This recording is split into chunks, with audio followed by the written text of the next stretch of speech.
Hello and good evening, everybody. Thank you for joining us here at the Mountain Home for another fantastic stream. It is I, Horatius the Dwarf. Thank you guys for coming on by. Today is a very special stream. And I wanted to, before we get into it, I wanted to sort of vibe and hang out for a few minutes and just, say hello. So, Bosco, how you doing, buddy? Welcome, welcome. Maple Magic, good to see you. Thank you. My wonderful editor. Cheesy Tag, I see you've raised your hand. I might need to retouch up that reward really quick. I don't know if it has the additional information as to like what the purpose of that is. Okay. Relevant to the current slide. Hello. It is me, the Horatius the Dwarf. Welcome, Otis. Thank you for the hello. We fixed that redeem, so that's usable by everybody once per stream. It's super cheap, so I hope you guys enjoy using that to say hello as you come on in. Please feel free to beat the shit out of that button. It's very affordable for a reason. Cheesy Tag. So I'm gonna go ahead and try and redeem or refund that. Let's see.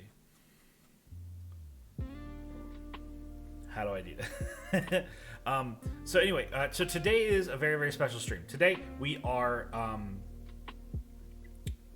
doing a psychology education stream. So we'll be diving deep into psychology. We'll be talking about stress tonight. And we'll go over the rules and like how to conduct ourselves during that presentation and lecture, and sort of what expectations you guys should have when it comes to that. We'll do that in time, but for now, just sort of saying hello. It's good to see everyone. I'm glad that you guys could make it out. I'm very excited, very nervous about tonight's stream. I know it's going to go excellently. I'm very like confident in the information that I have, and my ability to deliver it. Fotia, welcome. It's good to see you. Thank you for being such an avid and consistent member of the audience recently. You're relatively new to this community, and I'm very elated that you've chosen to come by so frequently. It really means a lot. Streamers notice that stuff, and I know I have, so thank you. So, in case some of you might not have noticed or don't know, my name is Horatius the Dwarf. Tonight we're going to be doing psychology education, where I'll be teaching you guys about stress. But I'm kind of just spinning my wheels here for a few minutes just to give everybody some time to sort of pile into the stream today.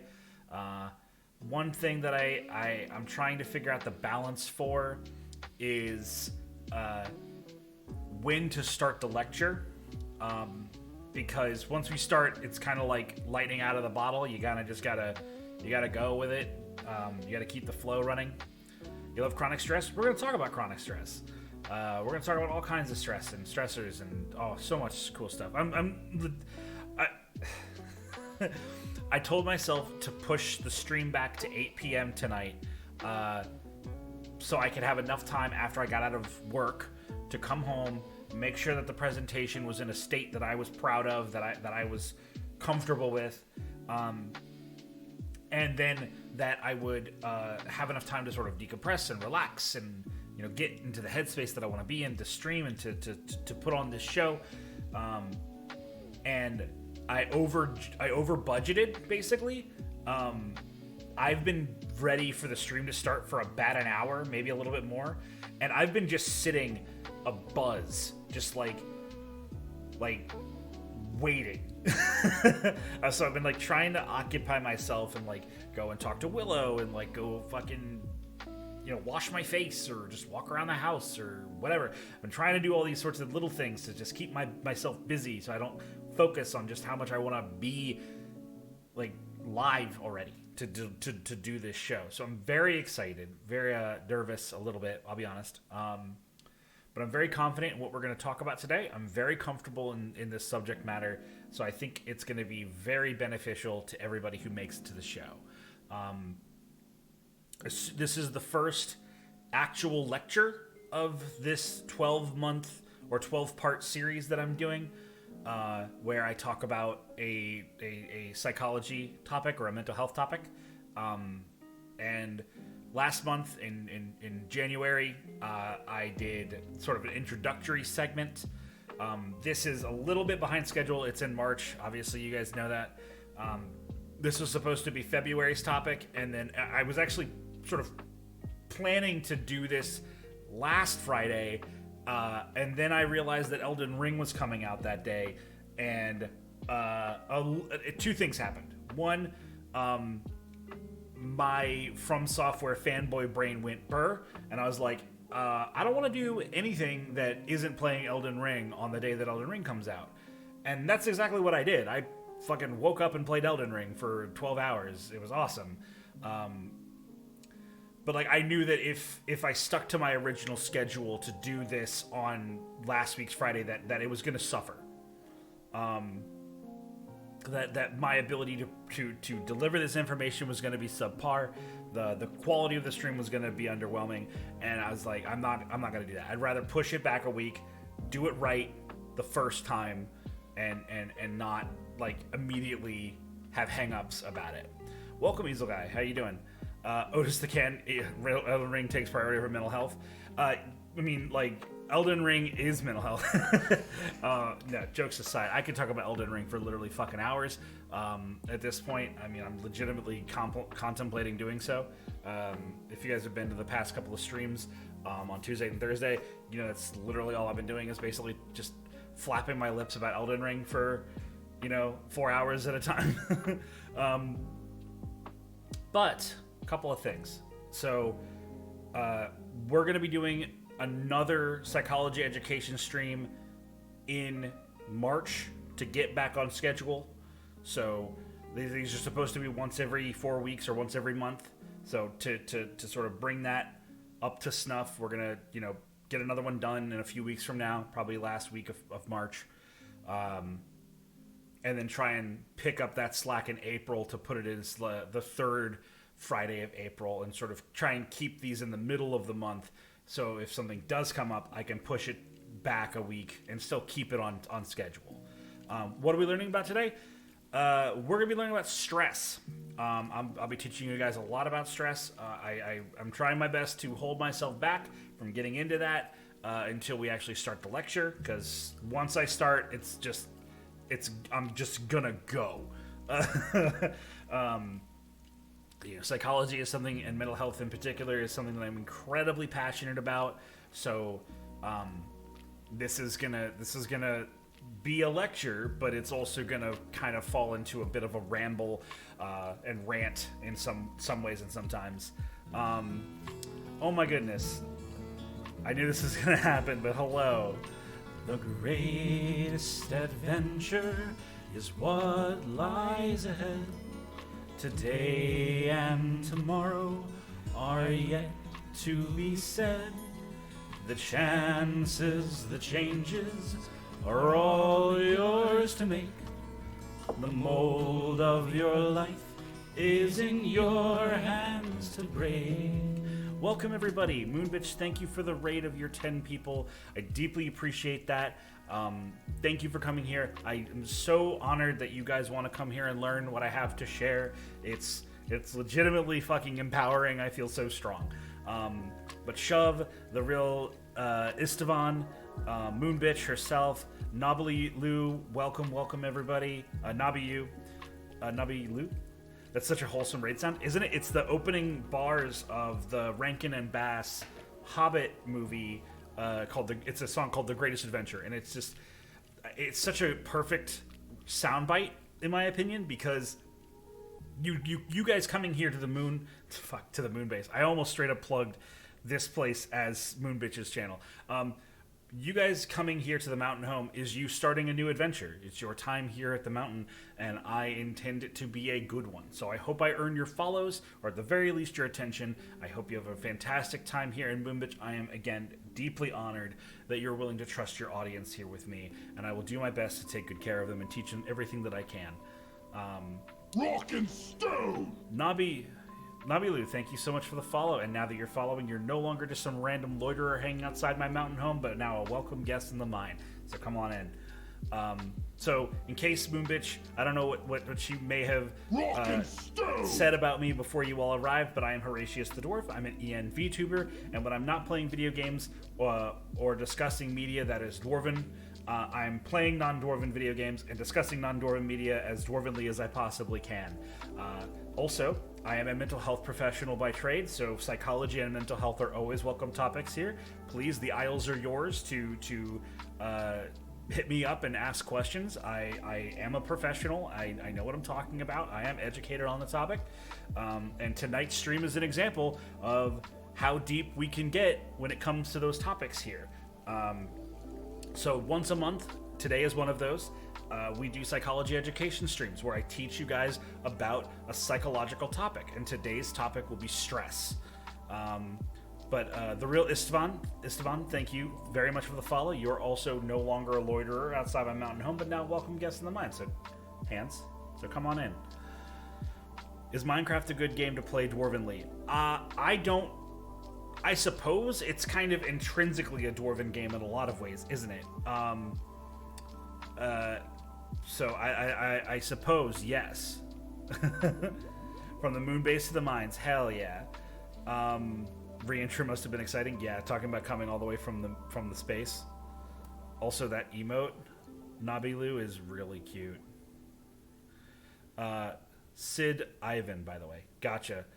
I absolutely got caught up in the multiple syllables. I appreciate that. To me, names have a lot of power.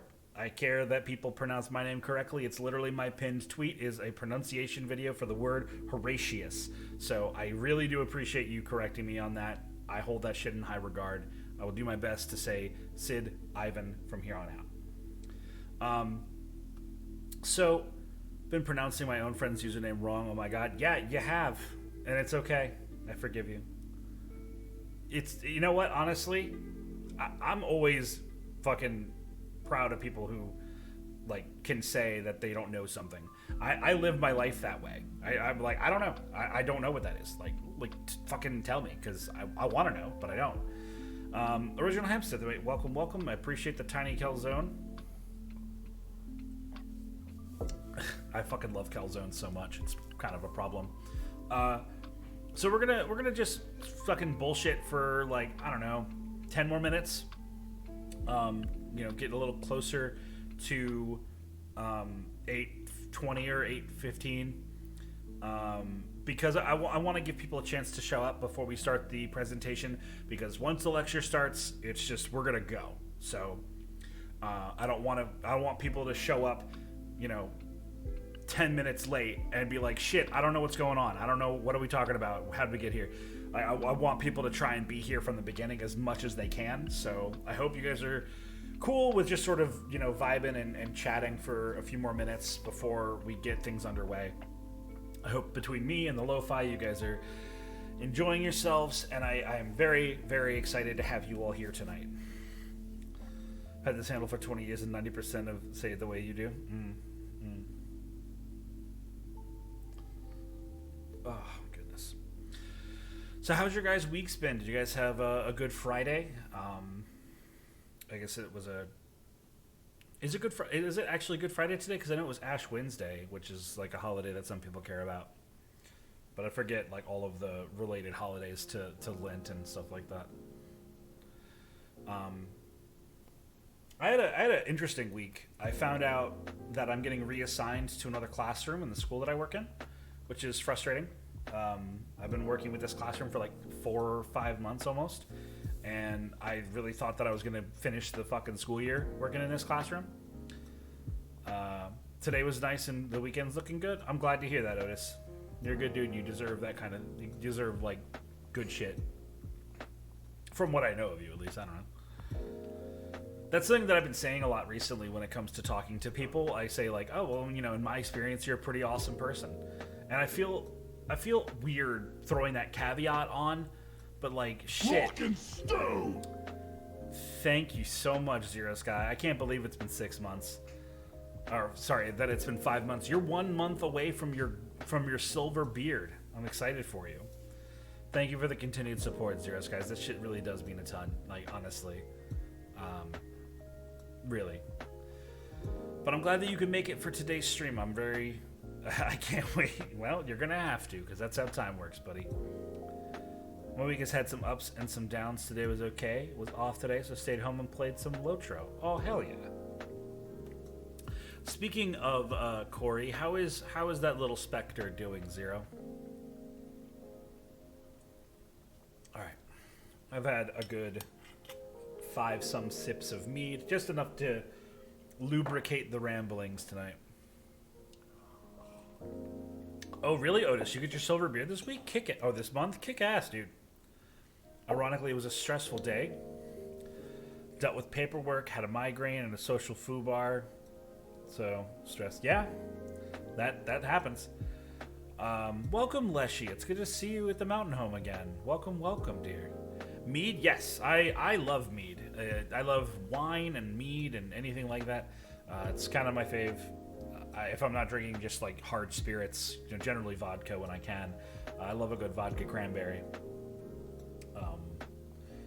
In my youth, I was all about screwdrivers, but that shit's just too acidic for me these days. My week was interesting. Everything went to shit, but also got a new job, so both ends of the spectrum. Yeah, that sounds like quite the sword of Damocles there. I'm glad that it worked out, because, hopefully a new opportunity of employment is, big news.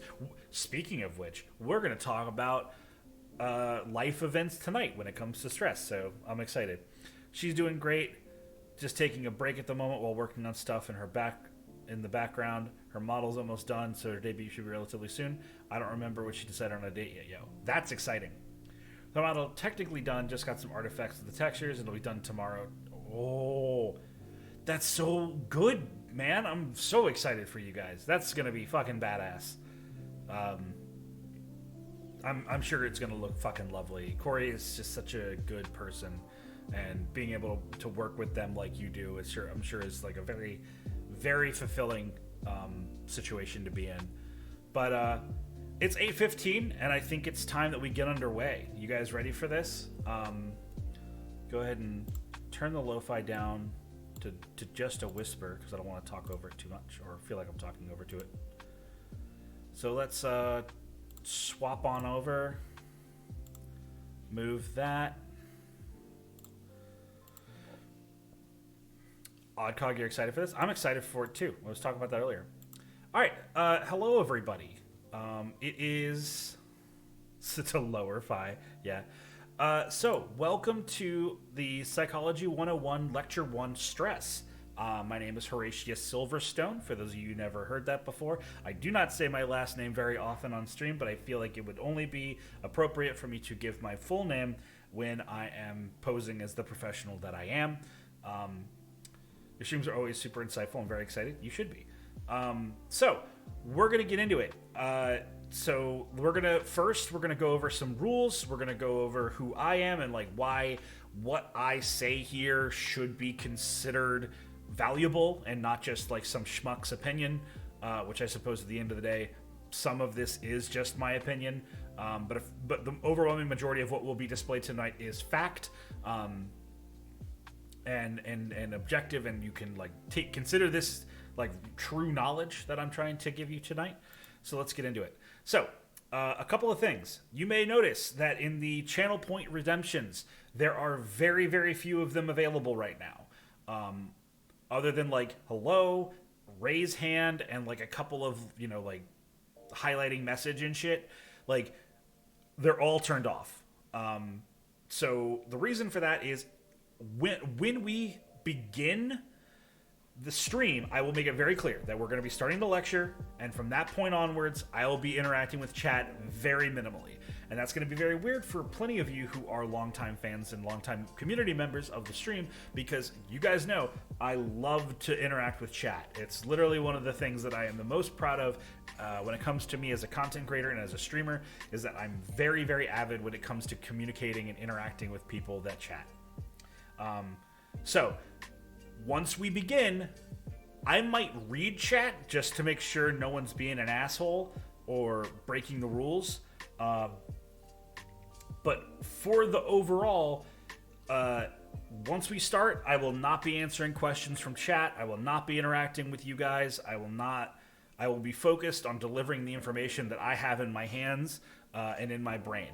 So understand that I'm not doing that to ignore you. I'm not doing that to talk over you or whatever. I'm in the zone. So just do your best to bear with me on that. If you would like to raise your hand with the channel point redeem, which only costs 200 points, I ask that when you do so, that the message that you leave is a question that is related or on topic to the current active slide on screen.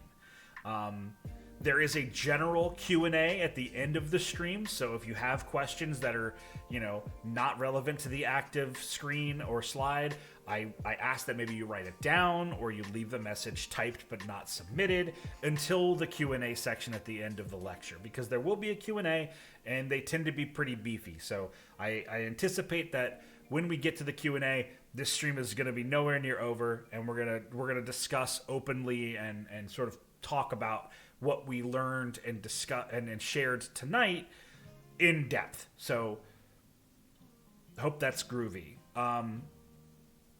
I think that covers those things. So yeah, I addressed this question last lecture, the sort of introductory to psychology lecture. If you have a question and you would like to raise your hand, but you do not have 200 channel points, I ask that you either ask someone else to raise their hand for you so that I can call on them to ask their question, or that you ask your question and I will ask your question anyway.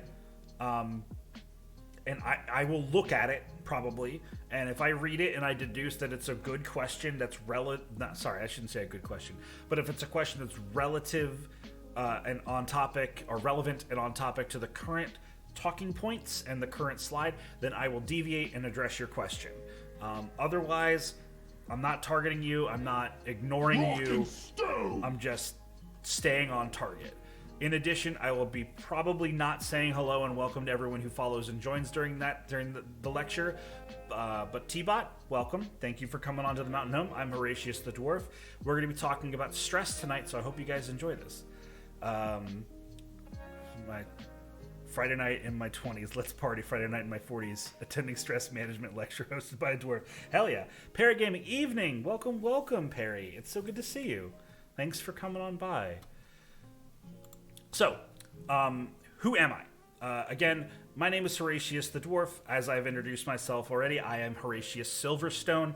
I am a EN or English-speaking VTuber, and by trade, I am a mental health professional. I have 5+ years of experience in the field of mental health.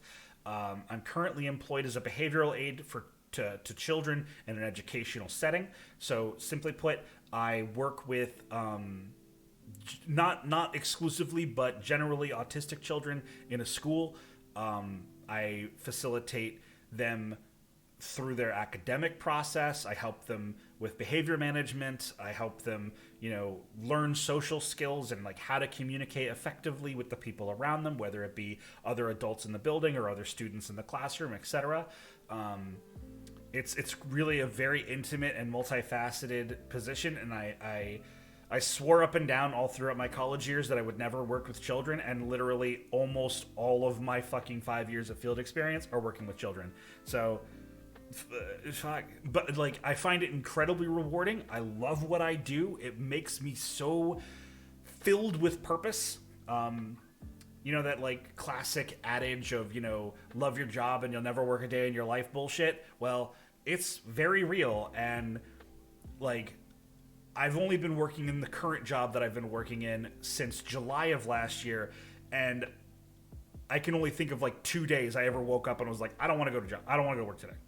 I don't want to go to work. Fuck this. And as is my experience working in mental health, it's never the clients, it's never the kids. It's always either the bureaucracy of the institution that you're working with, or the contracts that you have, or it's the parents. Parents fucking suck. I know, I have them. Like, there are good people out there, but shit, man, do I have some fucking horror stories about the parents of the children that I've worked with in the past, and makes me fume just fucking thinking about it. Anyway, I have experience with ABA, addiction counseling, intensive in-home, crisis management, conflict resolution, CBT, cognitive behavioral therapy. I said this last time. I'm saying it again. If you think you're fucking funny and you say cock and ball torture when I'm talking about CBT, this is not a fucking joke. You're out. It's a fucking played ass, wrung out joke. I don't think it's fucking funny. You're not clever. Come up with something better. Like, that's all I got. If you want to make fun and tell jokes about, like, psychology, I'm here for it. I love fucking jokes. But it's literally just a hair trigger for me when it comes to this shit. I don't know. Sorry. This is important. I'm going to repeat it every time. But I am not licensed to practice in the country or territory that you live in. Horatius, how do you know that? Because you clearly live in the world somewhere, so there is obviously a possibility that you could live in the same place.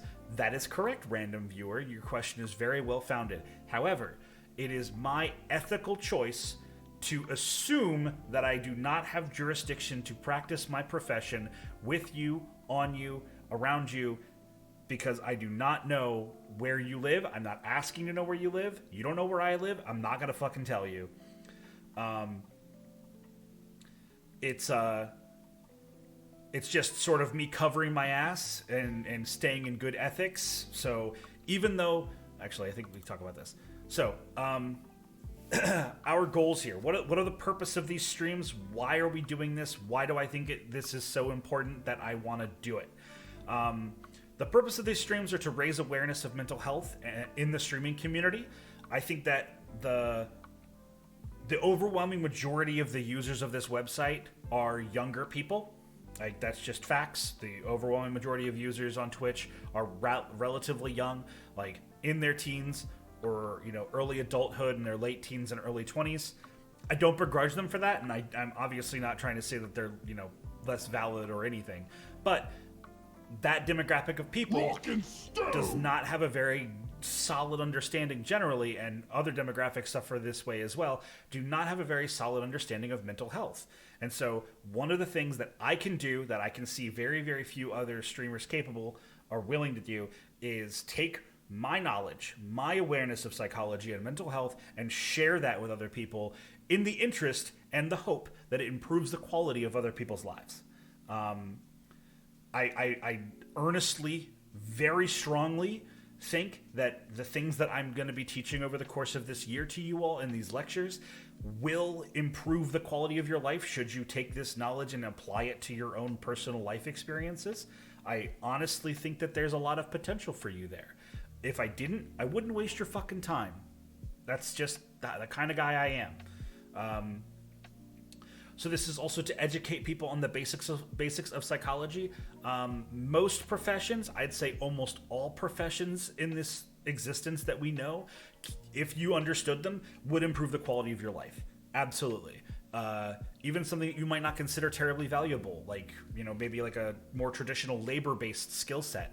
You might not find that valuable because of where you live and how you live your life. Well, if you were a carpenter, maybe if you live in a city, carpentry wouldn't very often be beneficial to you, but a stronger understanding of carpentry would teach you about architecture and about how and why things are constructed, the ways they're constructed, and teach you a perspective of how to look at things on an analytical level as to why things are the way they are in that realm of the world around you. And I think that there's value in that.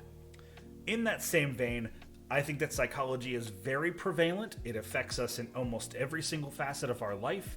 It's literally something you wrestle with every single day through the experiences you go through. So having a good grasp, even on the very basics of psychology, I think has nothing but positive outlooks or possibilities for you as an individual. So I highly recommend this knowledge base, and that's why I want to share it.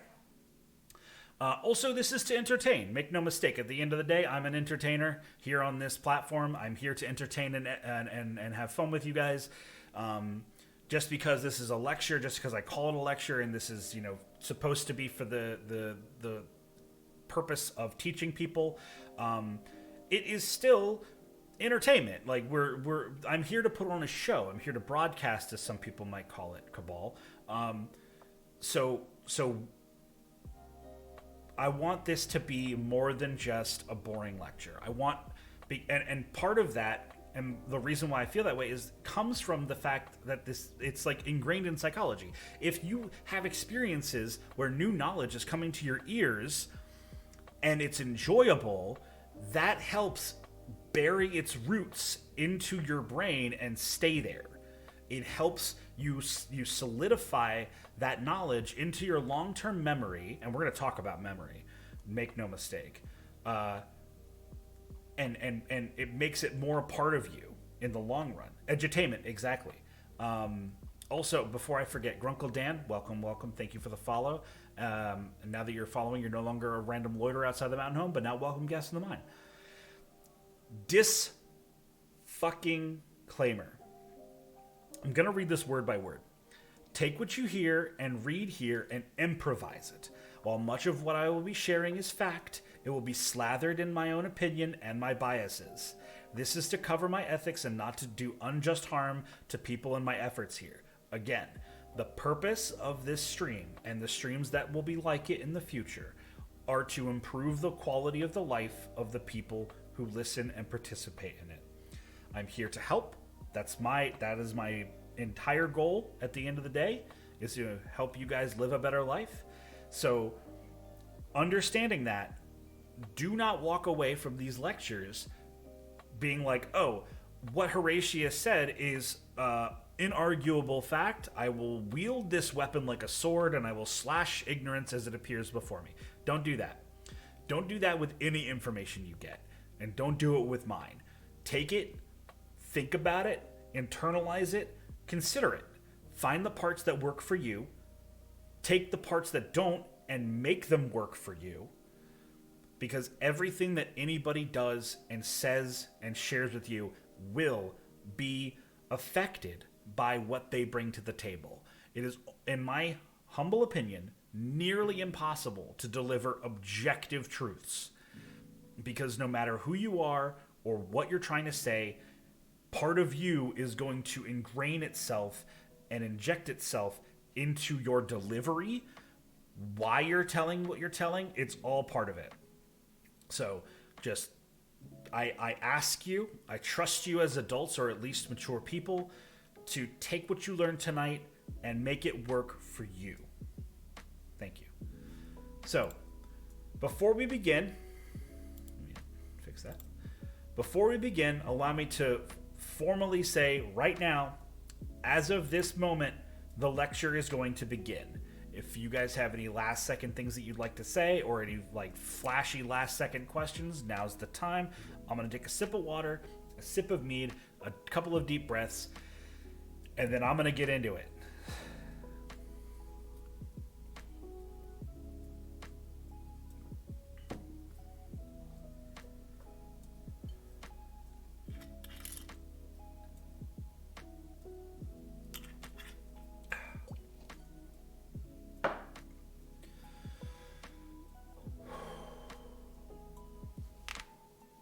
Okay. You're very welcome, T. Thank you. I appreciate that. All right. So with that, I'm going to kill the lo-fi. That feels bad killing that. I'm just going to turn it really, really low. All right. Let's talk about stress. First things first, I think it's fundamentally important, no matter what you're doing when you're discussing something, when you're trying to educate people on a topic, you begin with a definition. I just fundamentally think it's a very strong way to start things, and we'll do that here. Stress is defined as the non-specific response of the body to any demand made upon it, or made on it. This is a direct quote and definition by Hans Selye, maybe, from the 1930s.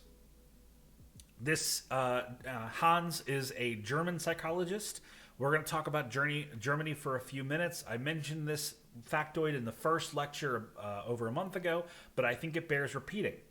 Psychology, as we understand it today, and as we sort of attribute things to it, is a study that is relatively young. it's a science that's relatively in its infancy. Psychology as we know it and as we call it started in the, I want to say like 1910s, teens, 20s, very early 1900s. And it started and it was focused in Germany. Many of the earliest German psychological thinkers were either German themselves, studied in Germany, or left Germany after learning about psychology in a formal sense and shared their perspectives in other parts of the world, like America. Or like the Americas, I should say. There's actually quite the amount of prolific psychologists of that early era all throughout the Americas. But so make no mistake, psychology's been around since there was two humans on the planet to throw rocks at each other. But the way as we understand it and as we define it today started roughly in the early 1900s. But yes, so as we pull quotes throughout this year relative to psychology and early terminology definitions, you're going to see a lot of German names. And that's why, because it was kind of like the bedrock of psychology in the modern sense. So let's break that definition down a little bit. Stress is defined as the non-specific response of the body to any demand made on it. Any demand, non-specific. So whether it's something as minor as you walking forward, like not stopped by anything, just walking forward is a stress on your body. It is. And like, we don't think about walking as a stress, but it is, because if you compare walking forward to being asleep or having, you know, as minimal to zero things happening to you as possible, walking forward's pretty intense, man. Like, you have just almost every single muscle group is active. At the very least, your largest muscle groups are active. You know, your leg muscles are going, if, you know, provided that you walk on 2 feet. You know, your arms are moving, so that's your, you know, that. Your upper torso muscles are working. Your core is working to stabilize your entire body and maintain equilibrium and balance. Like, walking forward puts an intense amount of strain on our bodies, and that's why it takes so long for us to learn how to walk when we're infants, because it's legitimately fucking impressive. So stress can be something as small and simple as walking forward to engaging with a bunch of strangers on the internet about the like gray, sloppy topics of psychology. Self-plug. You know, so like literally everything that ever happens to you that you're conscious of, that's a stress. Believe it or not. Let's continue with eustresses and de-stresses. You guys are probably familiar with the word distress. You've probably described yourself as being in distress at least once in your life, or perceiving someone else in a state of distress. So you guys are familiar with what distress means, if I say that word.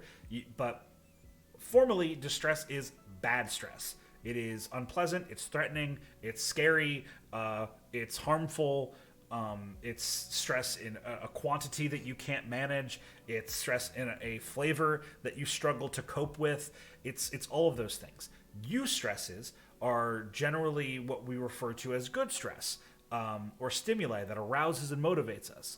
We're going to use the word arouse a lot today and in future lessons, so let me take a second to address that. When I say arouse, especially in these lectures, what I'm referring to is an elevated state. It's literally why we use the word arousal to describe sexual arousal, because when you're sexually aroused, your body's on fire.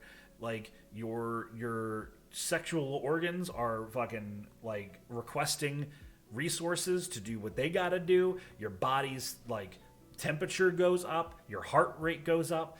Like, so many things happen to your body when you're aroused, and that's in all manner of arousal. So a good stimuli like eustress it could literally it could be just something as simple and sexy as someone that you find very attractive and that you have recently agreed to have sex with, walks over and wraps their hand around your thighs or whatever and begins to interact with you physically. That's a stress, because that is, again, a response on your body by any demand made on it. Simple as that. Stress can be sexy. Write that down.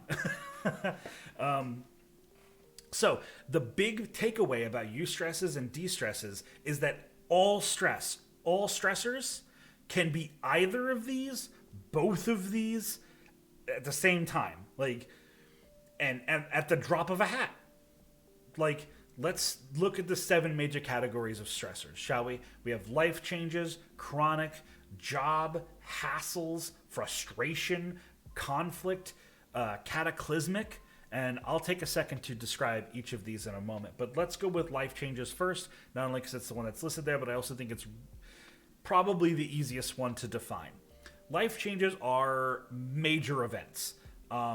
Someone in chat, I believe it was Ivan, said, they were getting a new job opportunity. That's a life change. That's a substantial thing that is going to impact their day-to-day life for a long term.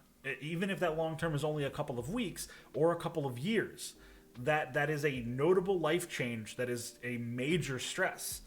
Again, if it's a good stress or a bad stress, that probably is yet to be seen. But at this very moment, I'm going to go on a limb and say that it's probably being addressed as a positive stress, because sure, there's going to be some additional responsibilities placed on how you live your life on a day-to-day basis. Ivan, I hope it's cool that I'm using you as an example, by the way. If you're not cool with it, let me know. This new job opportunity, you're probably really excited about it. You're probably, feeling a lot of elevated states these days, in either, trying to understand what's going to be asked of you at this new job, how you're going to perform at this new job. Am I going to make any new friends? Am I going to make any new connections? All of these things are very, very valid questions for you to pose about the uncertainty that is this new job opportunity. And you just don't know what it has in store for you until you get there. But also, the other side of that coin is you could get a job offer that you're not excited about or you don't cope with, and now you're uncertain about the future because now you don't know what's happening next. Sure, that you have a job, but you don't know. Maybe your boss is a prick. Maybe you're going to get, yelled at every day. Maybe the customers that you might have to deal with or your clientele base are, horrific and treat you like shit. All of these things are happening at the same time. So this major life-changing stressor can very easily be both or either of these types of stresses. So that's a life change stress. A life change stress is a death of a loved one, a family member, a job opportunity, a birth, maybe if you become a parent, moving to a new location, getting a boyfriend, girlfriend, them friend, marriage, if you can think of it as something that you'd, see as a big event, that's a life change. Chronic stress, this is a tricky one, but I think it's very important. So I'm actually going to read this straight from the textbook that I've been using for these. Chronic stress. Not all stressful situations are single life-changing events like the death of a spouse or a divorce. Ongoing, unrelenting stressors such as a bad marriage, poverty, ill health, or an intolerable political climate also contribute to stress. I don't like some of those examples, but whatever. Interestingly, these types of chronic stress are a state of ongoing psychological arousal. So when it comes to chronic stress, if you ask me, chronic stress is one of the more dangerous stresses because it's so prevalent. Life changes can be very scary. Life changes can be really negative. But most of the time, a life change is a a flash in the pan moment, and after that moment is passed, the healing can begin if it's negative, or normalcy can be reattained even if it's positive. So those can be really challenging moments in somebody's life. But chronic stress, to me, that's the type of stress that is the most dangerous for people. That's the one that puts the biggest weight on their shoulders, because it's weight that never tends to not go away. So, again, using this job example for Ivan, Sid Ivan, is, say you go into this new job, and again, chronic stress is not always bad. It could be good. Like how you're describing in chat right now, you work with a lot of people that depend on you. That probably gives you a sense of fulfillment. That probably gives you a sense of purpose. That probably feeds your, like a healthy amount to your ego to make you feel like you're a person of quality. That matters, because the things that you do improve the quality of the lives of others. And like, that's a very satisfying emotion. But this is a chronic thing. This is a consistent long-term thing. I'm feeling like this example is a little haphazard because it's kind of dipping into job stress, whereas chronic is like other things. But so like that's chronic and sort of also job stress. Hassles are those day in, day out minor things that can like bother you a little bit. Here again, I'll also pull the definition for that, because I feel like I might make a mistake here by going off the cuff. Hassles, in addition to life changes, chronic stress, and job stress, we also experience a great deal of daily stress from hassles. Little problems of daily living that are not significant in themselves but pile up to become a major source of stress. We all share many hassles, such as time pressures and financial concerns, but our reactions to hassles may vary.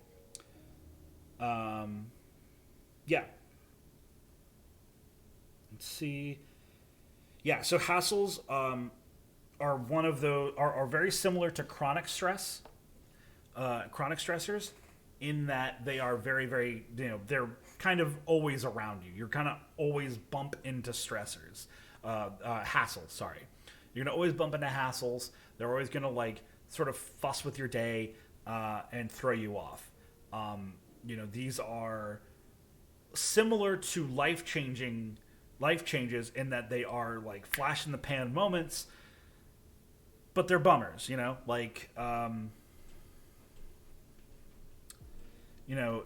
daily things like traffic on your commute to work or home, like stuff like that. So these things are day in, day out, little bits of stress that just sort of like flitter around you that you sort of need to deal with on a regular basis. Frustration is sort of like, is when you're stymied. A frustration stressor is when you go for something and it doesn't work out. This is rejection. This is, failing a test. This is, relying on somebody else and they sort of, let you down. Like, these are frustrations. These are almost always negative in nature. But they are very much stresses. Conflict are my favorite stressors, because when you see conflict stress, I think it's very, very normal for people to be like, oh, that sounds like a bad time. Fucking no, it's not. Because as we've defined already, stress can be positive and conflicts can be positive. So it's, you have two main flavors of conflict stressors. You have approach and avoidance. I believe there's also avoidance approach, but yeah, that's what I thought. What these different jargons mean, I'll break them down super simple. Approach is when you have to choose between two good things, right? So let's say you have ice cream or pizza, or for example, I'll divulge a little personal information. Every Friday afternoon when Willow and I get home from work, we order out. That's our sort of gift to ourselves for making it to Friday. We order out Now we tend to order healthier than we used to, which is good. But these are all positives. Like, it's like a bounty of good opportunity, but that is in itself a conflict. Where do we go out to eat? Where do we order from? This is a stressor. Like, make no mistake, this is a stress that we're having to deal with because the decision, it's a conflict that we have to make. Have to deal with. But it's approach. This is a positive. None of these are gonna be like full-on guaranteed negative outcomes. These are, generally positive ones. Avoidance are obvious, is very clearly negative opportunities. You are proving to be underwhelming in the workplace. So your supervisor is like, hey, you either need to take a scheduled leave of absence for 2 weeks, or you need to go take a weekend training course to, be back on good graces with the company or whatever. Like, neither of these are desirable because you're not going to get paid for the 2 weeks you have to take off if you take option A, and you're probably not going to get paid, and it's going to take away your free time on your weekend if you do the weekend training. But like, maybe you could argue that one of these are more desirable options than the other, but it's still, neither of them are desirable options. And then, we have that third option, that third possibility of where it's avoidance approach or approach avoidance, where one of them is desirable and positive and the other one isn't. Even if that seems like an easy choice to make, it's not always an easy choice to make. Allow me to throw you an example. A conflict that is avoid approach that is a little bit more nebulous in terms of what you should be doing. If you are engaging in a situation where it's like, okay, I'm out of work for the day. I just got paid. I kind of want to go treat myself. But what I probably should do is go home and eat ramen and save money. One of these is an ideal outcome where you go out and you treat yourself and you spend a little bit more money than you probably should, or you go home and take the more disciplined choice, if you will, and that could be frameable as a negative, right? An undesirable situation. So even though, you would generally think, oh, you just always take the approach or you always take the positive option, that's not necessarily the right answer all the time. But yeah, so those are the 7 different major types of stressors. And I think that they're really, really fascinating things to consider and to learn about because they are all around us. They happen to us literally daily in some instances. And understanding what different types of stress there are and where they come from can be very effective in teaching you like how to address them and how to deal with them. So let's sort of deep dive into why we're talking about stress. As I described, it's around us everywhere. It's prevalent in our lives. It's something that literally happens to us every single day. I also further argue that it is essential to the human experience. There's this slightly janky quote where it's like to suffer is to live, or to live is to suffer, or whatever. I don't openly agree with that fucking assessment. I think it's incredibly dreary and kind of not very fucking helpful. But there is something to be said about situations where it's to experience things around you is stressful. To experience the most beautiful day of your life is stressful. It's a bit cliched and it's perhaps a little out of date. But bear with me on this example. If you have a recent bride and she exclaims that the happiest day of her life was the day that she got married. Again, cliched and a little bit out of date, but for this person in this example, it's an honest feeling. She feels like the best day of her life is the day she got married. If that's the case, even though it's, as she says, the best day of her life, that day was still stressful. It was a lot of positive stress. It was a positive, life-changing stress, but it was still very stressful. There's a lot of demand put on on her over the course of that day, physically, emotionally, mentally. So like, no matter how the memories of the day are, no matter what, it's a stress, and it's how we deal with that that's important.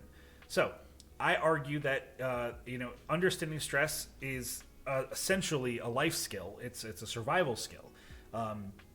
You can look at people who do live in low technology environments and see the type of things that they prioritize, and you can look at people who. Oh, sorry, I had a great train of thought here. Oh, you can look at people who are like on those like pseudo reality shows like Survivor and stuff. They prioritize the sort of hard physical survival skills, but especially when there's still a lot of people on the show and there's a lot of other individuals to interact with on the daily basis, how to engage with those other people is also a survival skill. Getting along with others is valuable behavior. Like, it's something that like I don't see get discussed very often, but being amicable to the people around you is a trait it is an instinct in us as individuals that live in a very societal like living state, that getting along with other people is very healthy. It's good for you. Because if you get along with other people, then you don't have to do everything yourself to live. And it's just like, that's how civilization happened. Like, I just want you to think about that for a minute. So stress impacts our physical, mental, and our emotional health. Those three things are incredibly valuable, and I'd argue equally so. So this is just sort of like a small little image that just sort of defines that there's positive, tolerable, and toxic stresses. We'll talk about those a little bit more in a moment. In fact, we're going to talk about more about them right now. So we're going to talk about the biology of stress, how stress impacts you directly. It's pretty fucking cool. So we have two main biological engines, if you will, that facilitate our stress responses. We have the SAM system and the HPA axis. The SAM system stands for sympathetic adrenal I almost said medullary. Medullary. Fuck. I really should know how to pronounce this word. I'm terribly sorry. But you can read. Sympathetic adrenal medullary. Fuck. And this is the immediate, intense response that our bodies have to address stress. This can often be referred to as the fight or flight or freeze response. Some of you might be thinking to yourself, fight or flight or freeze. I thought it was just fight or flight. And that's probably what you were taught. I'm sure of that. But freeze is this third avenue by which we have recently defined our body can respond with. If you guys have never heard of fight or flight or freeze, it's basically if you're put into an immediate, like chronic, like high intensity, sorry, I shouldn't say chronic, like a high intensity immediate stress, like you're being attacked by anything. Your body's SAM system kicks into fucking gear. Your adrenal system gets activated by your sympathetic nervous system, which, kicks your body into high gear. Adrenaline is literally like car nitrous for your fucking flesh bag. Once the adrenaline starts to fucking go hamskis in your body, everything goes through the goddamn roof in terms of performance. As you can see in the little image here, the bronchioles in your lungs expand and dilate so you can get more oxygen into your blood per breath. Your heart rate increases to pump that blood and that fresh oxygen in and out of your bloodstream even faster. This is all done to facilitate whatever your physical muscular response is, because remember, your muscles need oxygen to fucking do what they do. And by increasing the amount of oxygen in your blood, by increasing the flow of the your blood pressure and the rate in which your heart pumps, all of these things can happen. Your liver converts your glycogen to glucose, which is sugar fuel for your body, and all of your digestive system basically shuts the fuck down because digesting food is not a priority right now. It is survival time. So these are all of the things that happen when your body goes into this high stress environment. So the SAM system is what happens immediately in response to a high intensity stressor. HPA is the long term. You can see the word adrenal is still in that because it's hypothalamus pituitary adrenal axis. So when you're in a high stress situation, you get that big burst of energy, that big burst of power and ability to address that acute situation. Well, what if it continues to last? Your body can't function under the SAM system being activated for extended periods of time. It'll fucking kill you. You will shut down if you are in SAM. If the SAM system of your stress response goes on for too long. Like if someone understood how to manipulate the brain to turn your SAM system on and just not turn it off, you would not last very long because your body would just go into hyperdrive and never de-escalate. And it just ravages the human body. The HPA axis is therefore the fail-safe system for when the body needs to stay in an elevated state for a longer period of time to react to an intense stress. So SAM system kicks on, your fucking performances, your body's performance skyrockets, goes through the roof. You're at 130 or 140% capacity for several minutes or less. If that continues, the HPA axis turns on. And this is where your body can sort of be in a less elevated state, but an elevated state of awareness for a longer period of time. So if you are a military combatant and you know you're going into a battle, or if you know you're going into a situation where your life's at risk, if you've recently been aggressed upon by wildlife, but you've gotten away or the wildlife left, your body is going to stay escalated for several hours potentially. And that's happening because of the HPA axis. And so, like, all of the things that you're seeing in the image on the right, those are the things that are happening on a more long-term basis, but less intense. Except for the digestive system, that shit's not going to turn back on for a while.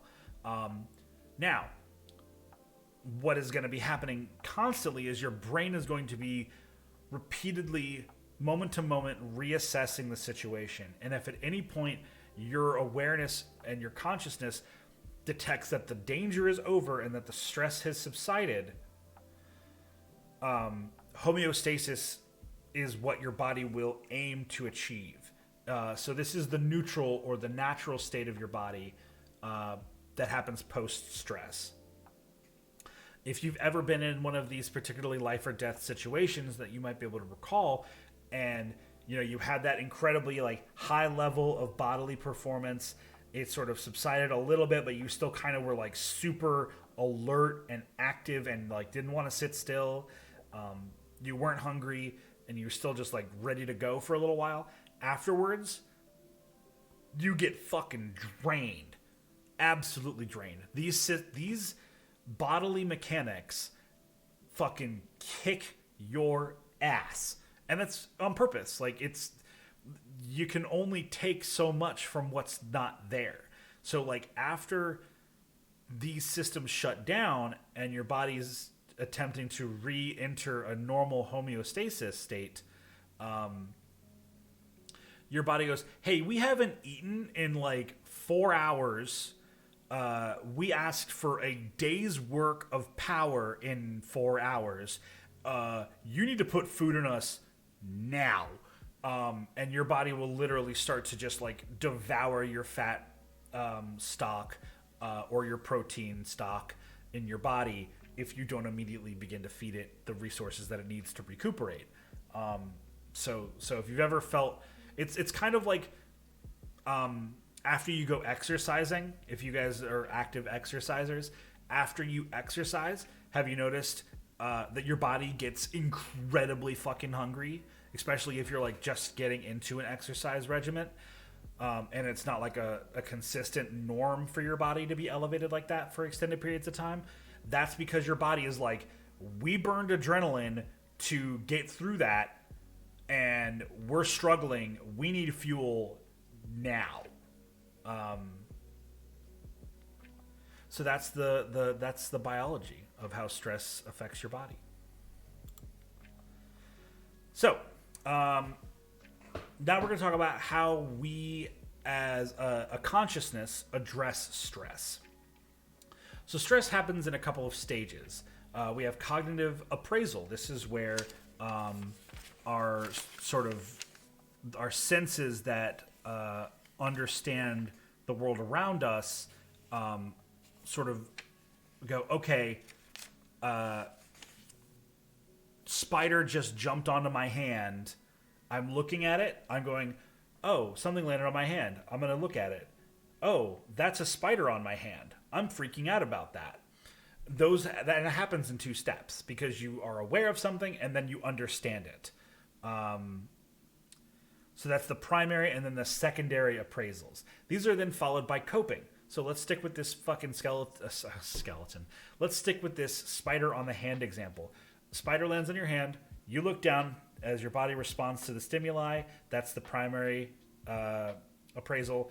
You go, oh, that's a spider on my hand, either out loud or probably most likely just as an internal thought. That's the secondary appraisal.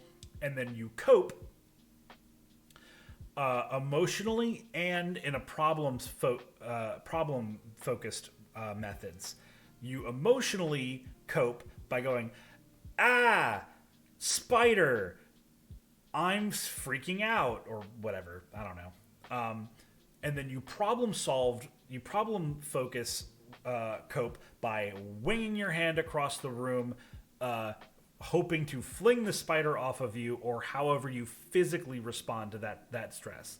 So the big thing about coping is what is your response after your awareness has understood the stress that's being put on you.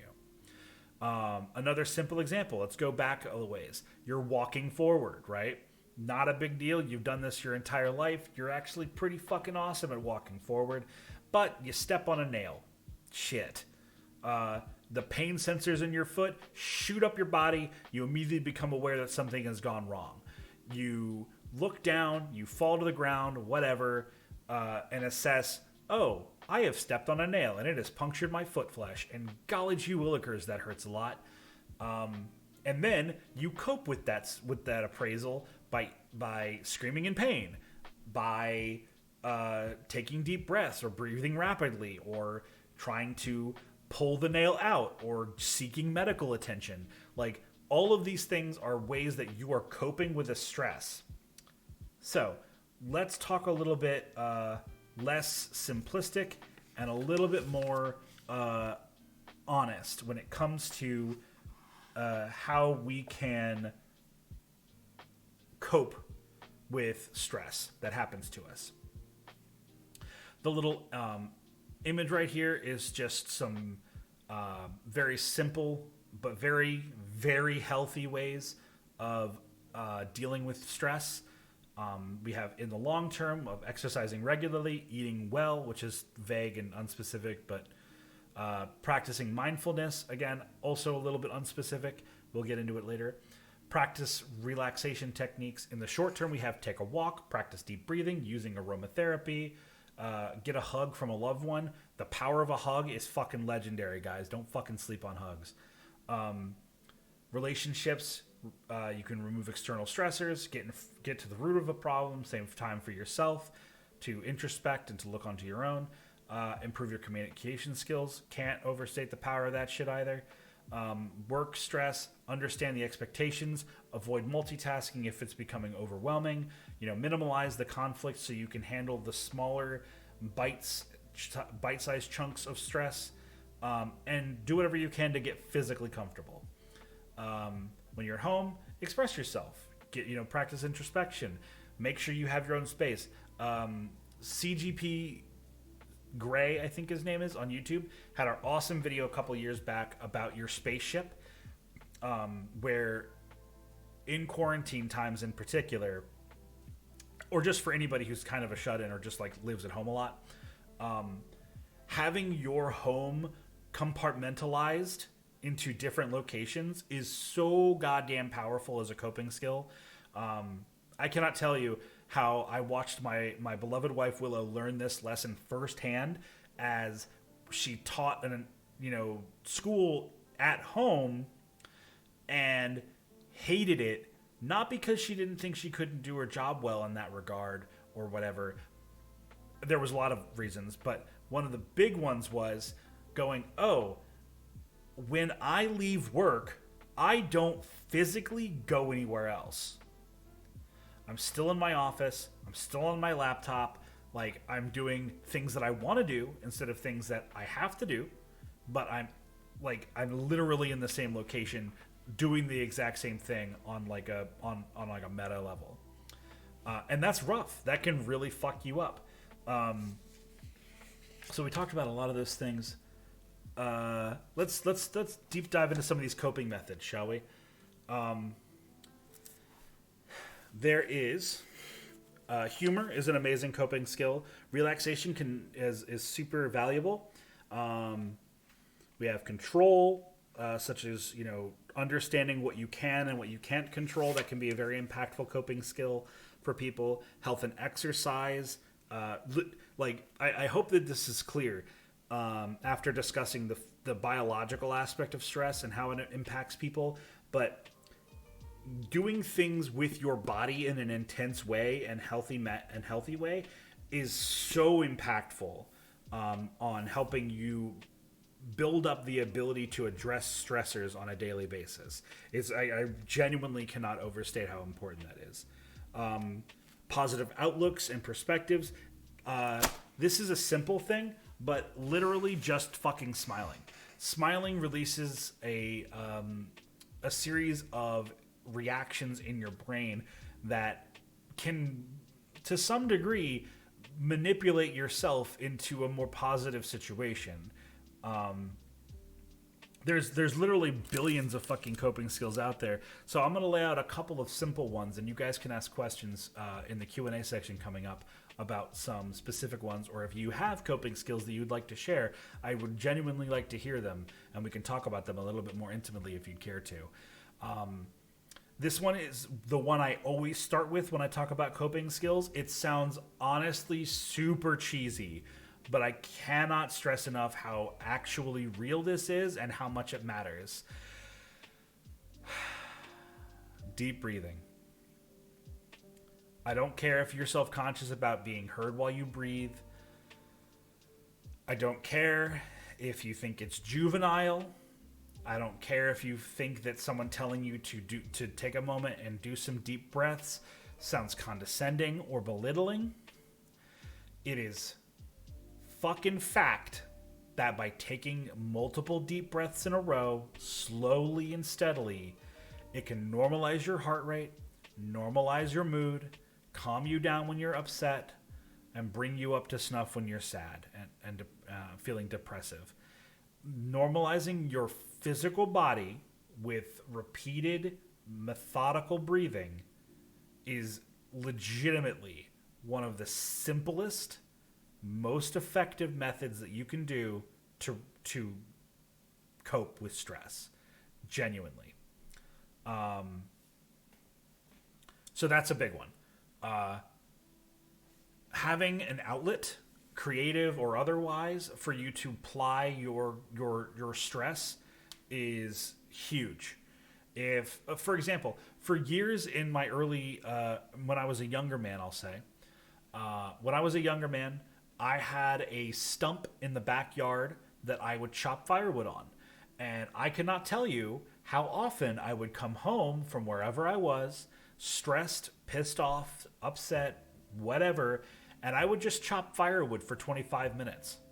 It gave me something to focus on. It gave me something that was like physically demanding but not physically complex to let my brain process what I wasn't able to because my body was doing more complicated things.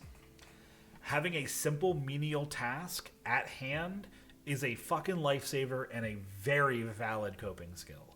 I highly recommend having something like that wherever it is that you live. It does not have to be intrinsically destructive like chopping firewood can be.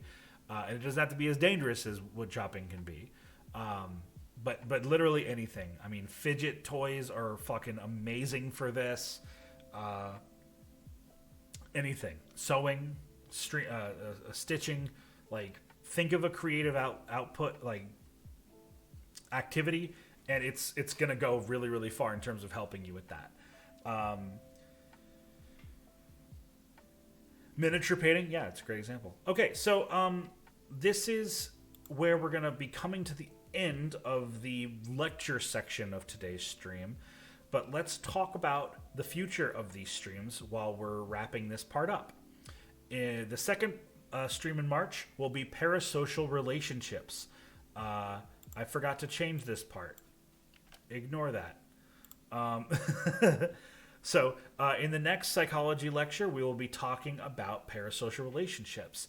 If you don't know what that is, I highly recommend just like doing a very simple Google search. Many of the, Many of the definitions that I found through that are very, very, very good. The rest of the year, we will be talking about post-traumatic stress disorder. We will be talking about surviving social media, fears and phobias, and in that we will do a deep dive where we discuss arousal. I have a gigantic amount of knowledge when it comes to memory. We will talk about addiction. We'll talk about bias. We'll talk about learning and conditioning. There will be a couple more that I need to come up with down the line, but these are the big ones. And if you have any recommendations, I very honestly ask that you DM me either here or on Twitter or wherever you can find me, maybe on my Discord, and ask. And say like, oh, this is a topic that's really important to me, and I'd be really interested to hear your opinion about it. Like, it might take me multiple months to get to that topic, but I would never know to do it unless you tell me. So please feel free to reach out and ask away. So with that, we are going to go ahead and end this part of the stream. We are now in the Q&A, or the question and answer section. So please hit me with your questions if there's anything that you'd care for me to expand upon about the things that we discussed, or just about stress, or honestly anything. If you guys have just sort of general mental health questions that you'd like to go on about, now is the time. I'll give you guys a couple of seconds and I'll take some tea.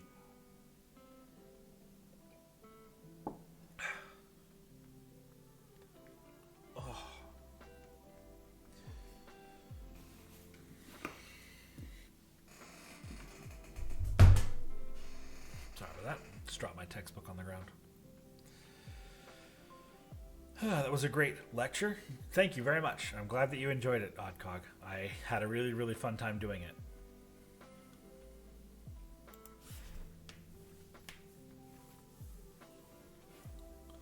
But please feel free to ask your questions. I'm genuinely curious if you guys have any questions about what we talked about today. Oh, Original Hamster, you don't have to raise your hand at this point. This is open season now, my dude. Let's see if I can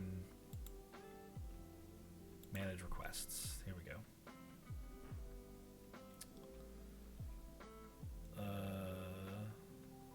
Raise hand request.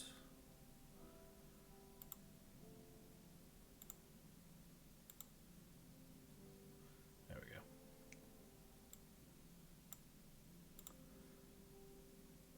Oh, donating a question slot. I sent it back to you.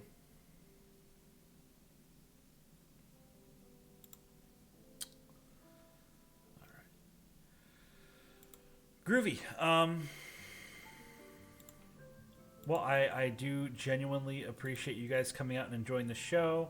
Great info. I appreciate you taking the time to present it. I'm glad that you like it. Thanks for all your hard work. This is great information. I'm glad you guys derived a lot. What part were you describing as describing HPA? I think it was. Sounded like panic attacks. The HPA axis related to anxiety or panic symptoms at all? No. Well, I suppose that depending upon how your anxiety and your panic attacks affect you personally, There could be some overlap, but the HPA axis is your hypothalamus part of your brain telling your pituitary gland in your brain to trigger long-term, low-intensity adrenal. I almost said expulsion, but I guess diffusion into the bloodstream. So just sort of this is a bodily function where you sort of drip feed go-go juice into your body so that you stay at a elevated but not intensely elevated state like you would be in the SAM system. It's good to remember things I have I have somewhat forgotten. Nice. I'm glad that I could rekindle this knowledge in you. I hope that addresses your question, Maple.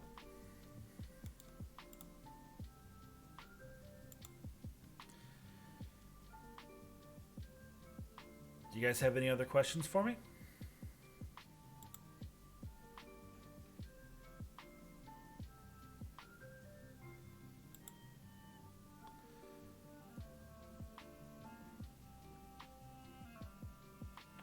We're on one slow typer. No worries, take your time.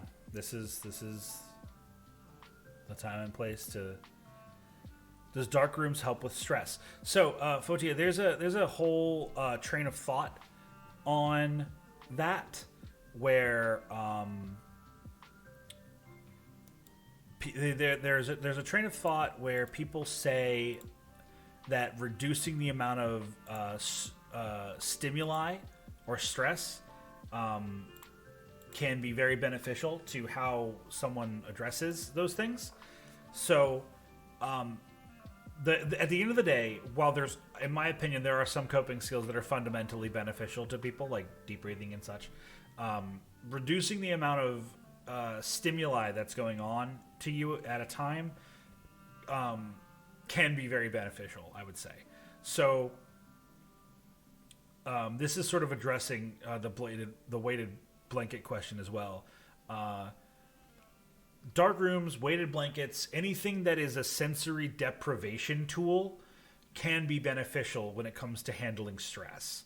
All of these methods can sort of help make what you're dealing with or what you're experiencing more manageable because there's less intense things going on. There's less overall stressors on you at that time. Weighted blankets are very dangerous, in my opinion, because they can be kind of pricey, and some people find them very, very helpful. Honestly, some people find weighted blankets really stifling, and it can straight up be more stressful than its ability to help mitigate stress. So if you're interested in getting a weighted blanket, Moonbitch, I highly recommend either going somewhere where you can try one out or borrowing a friend's and doing some good research on what weight and distribution of density is going to be best for your body type, because that's a major factor. Let's see. What exactly is job stress? Would a student have job stress without working? I mean, I argue regularly that school is a child's or is a student's job. It's the thing that takes up the majority of their day. It's the thing that the majority of their focus and stress comes from. So yeah, that would be my recommendation, Otis, is to clarify your question, would a student in middle school still have job stress? Absolutely. Because, and again, this is how I'm choosing to frame it, middle school is that student's job. It is their day in, day out stress. It's their daily grind. It's where they get the majority of their stressors from, intense and non-intense. It's absolutely work stress or job stress. That's what my high school used to do to me when I was crying or stressed, was to give you a dark room. I mean, depending upon how that is implicated, Fotia, I think that could either have been very beneficial and helpful to you or actively harmful. What are my thoughts on crunchy blanket tags, CBT? I think that anything anything crunchy has a very ASMR-esque property to it. So like, if you had a crunchy blankets tag and then you found auditory tools like that beneficial to you as a distraction or as a fidget for stress, then yeah, they could be absolutely very beneficial for that. Bet you didn't expect an honest answer. Yeah. Ever since lockdown, I've been more anxious and prone to overstimulation, ASD related, and my previously learned coping mechanisms aren't working. Do you suggest any other de-escalation techniques when things go neurologically off the rails? Well, I don't know what coping mechanisms you have been using, but I will throw out a couple of examples that you might find effective. The big one is, when able, move yourself physically away from what's stressing you out. If you're at your computer and you read something or watch something or, get a email that upsets you, like whatever it is, if it's on your computer, get away from your computer. Stand up, walk away from your computer. Go somewhere else, go to another part of your house for 5 minutes, 10 minutes, come back and address it when you're, relaxed. That one seems kind of silly sometimes, but it's super important. Oh, okay, sorry. Stream hiccuped for a second and I got really concerned. So yeah, that's a big one. Original Hamster. Another would be, I would say, again, going physical here. Address your physical needs. Have a checklist and think through it. When was the last time I ate? When was the last time I drank water? When was the last time I went to the bathroom? Like, even the process of just going through that checklist can itself be a therapeutic de-stressor, because you're focusing on something that you have control over. So this is one of those like control-based coping mechanisms, where you recognize what you might not have control over in that moment or at that time, or in that way, and then you focus on things that you do have control over and you can manipulate directly, and you engage in those methods. So those are a couple ones that I would recommend. Let's see. They put you in a vault. That sounds fucking horrible, man. I don't know, like, the intimacies of the systems that were in play at your high school, but by the way you worded that sounds fucking dreadful, dude, and I'm really sorry about that. Is it possible to have too much eustress? Yes, it's possible to have too much of anything, good or bad. And I would argue that the moment you have too much eustress, it's no longer eustress, it's distress at that point. So I suppose on a technicality, no, it's not possible to have too much eustress, because when it becomes too much, it's no longer eustress, kind of by definition. But I feel like that's pretty semantically, like, sort of dodging the question. So I hope that I gave, two answers there that at least one of them was fulfilling.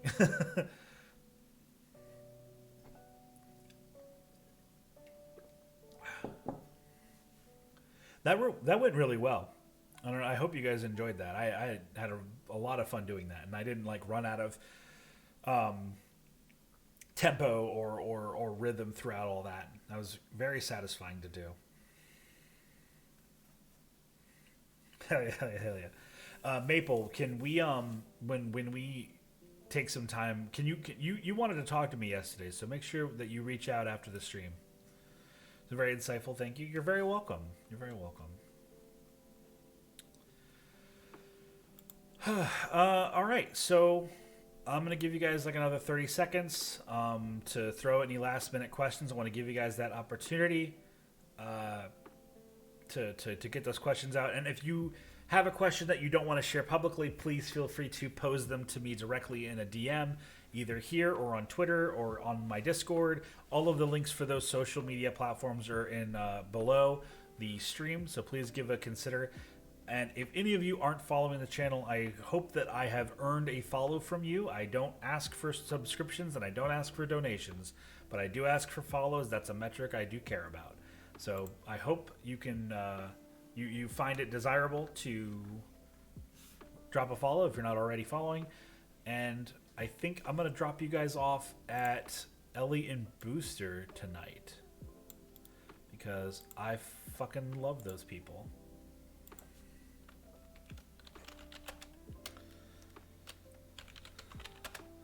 This isn't a question, but I just want to say for me that at least this was actually very easy to digest, and it was also easily understandable and very insightful as always, to say the least. Thank you for doing this for us. You're very welcome.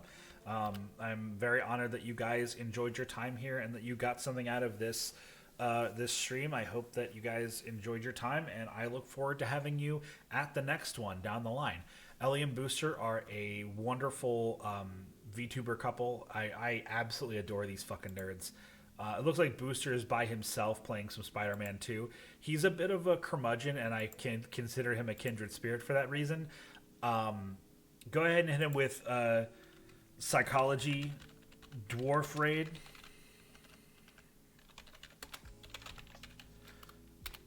If you're a subscriber and you have the raid emote, just spam the raid emote with that. Otherwise, just Psychology Dwarf Raid. As always, everybody, I've been Horatius the Dwarf. Thank you so much for being here tonight. I'll catch you guys sometime this weekend. We'll be playing Elden Ring probably tomorrow. Yeah, I think it's that time where you guys get the fuck out of my mind.